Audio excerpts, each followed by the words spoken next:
ഇസ്രായേലിൽ അടിമജോലി ചെയ്ത കാലത്ത് പറഞ്ഞ കാര്യമാണ് ഞാൻ പറഞ്ഞു വരുന്നത്. നമ്മുടെയൊക്കെ മാതാപിതാക്കൾ നമുക്ക് 3 നേരം വെച്ചിട്ടാക്കി തന്നിട്ട് എന്തെങ്കിലുമൊക്കെ പണി ചെയ്യാൻ പറഞ്ഞാൽ നമ്മൾ തീർപ്പെടുക്കാറില്ലേ? അപ്പോൾ ഈ അടിമവേലയുടെ കാര്യം പറയുവാനുണ്ടോ? അത് ഇന്നത്തെ ആൾക്കാരെ പോലെയൊന്നുമല്ല. കണ്ണിൽ ചോരയില്ലാത്ത കാട്ടാളന്മാരായിരുന്നു അന്നത്തെ കാലത്ത് പണിയെടുപ്പിച്ചുകൊണ്ടിരുന്നത്. അത് 1-2 ദിവസം മറ്റോ ആണ്, ആഹാരം മറ്റോ കൊടുക്കുകയുമില്ല. ഇസ്രായേൽ മക്കളുടെ കണ്ണുനീരും കഷ്ടതയും കണ്ട മനസ്സറിവ് തോന്നിയ ദൈവം അവരെ വിടുവിക്കാൻ മോശയെ ഏർപ്പാടാക്കി. ദൈവം പറഞ്ഞിട്ടില്ലേ, മോശ അല്പം ഗിബയിൽ തന്നെ ഫറവോനോട് അവരെ വിട്ടയക്കണമെന്ന് പറഞ്ഞു. ഫറവോനായാലും അവരെ വിട്ടില്ലെന്ന് മാത്രമല്ല, മോശ വിളിപ്പിച്ചു പറഞ്ഞു, അതെ ഇസ്രായേൽ മക്കളെ വിടണോ വേണ്ട എന്നൊക്കെ ഞാൻ തീരുമാനിച്ചു കൊള്ളാം. മോശയ്ക്ക് ആകെ നാണക്കേടായി. മോശ പറഞ്ഞു, ദൈവം പറഞ്ഞിട്ടാണ് ഇനി കളിച്ച തീക്കളിയാണ്. ഫറവോനെ വിട്ടുകൊടുത്തില്ല. എന്നേക്കാൾ വലിയ ദൈവം എന്നാണ് കണ്ടിട്ട് തന്നെ കാര്യം. ഫറവോനെ ഒരു പാഠം പഠിപ്പിക്കാൻ ദൈവം തീരുമാനിച്ചു. മിസ്രൈം ദേശത്തേക്ക് 10 ബാധകളെ അയച്ചു. അവയിൽ ചെന്ന് പറയാം തവള. അത് മിസ്രൈം ദേശങ്ങളിലും വീടുകളിലും പാത്രങ്ങളിലും കിടക്കയിലും എന്തിനാണ് പറയുന്നത്, അവർ ദേഹത്ത് കൂടി ഓടാൻ കഴിയും.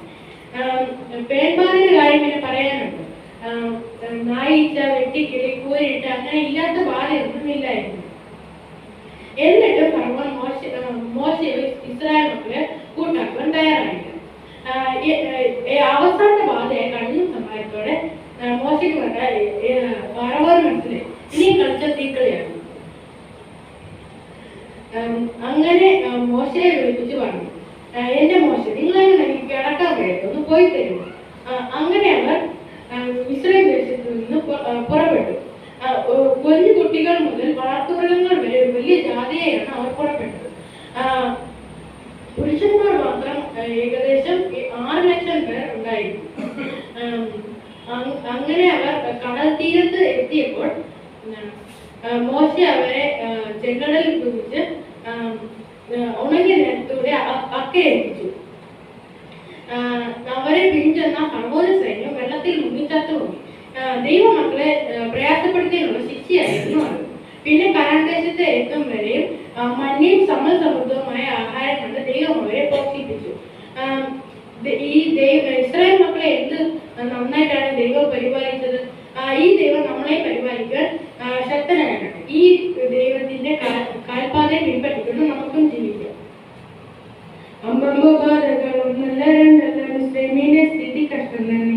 കുടിവെള്ളം രക്തമായി കവളയും പേനും നായിച്ച കൊണ്ട് പോറതെ മുട്ടി നൽക്കാരിയെല്ലാം ചത്തുപോകുന്നേ. പക്ഷികൾ കൊന്നു പൊങ്ങി ഇരിക്കാനും വഴിയാൻ നിൽക്കാനും വഴിയാൻ മന്ത്രവാദികളും കുഴങ്ങിയ ഇടിയോട് കൂടി കൽമഴയും പിന്നീട് തെക്കിലെയും ചാവായി. ദേശം നശിച്ചു, വിളവ് നശിച്ചു, കൂലി വിട്ടോ 3 ദിനം. ചങ്കുപൊട്ടുന്ന കാഴ്ചകളോ അതിജാതന്മാർ ചത്തുപോയി. ദൈവമയച്ച 10 ബാധകൾ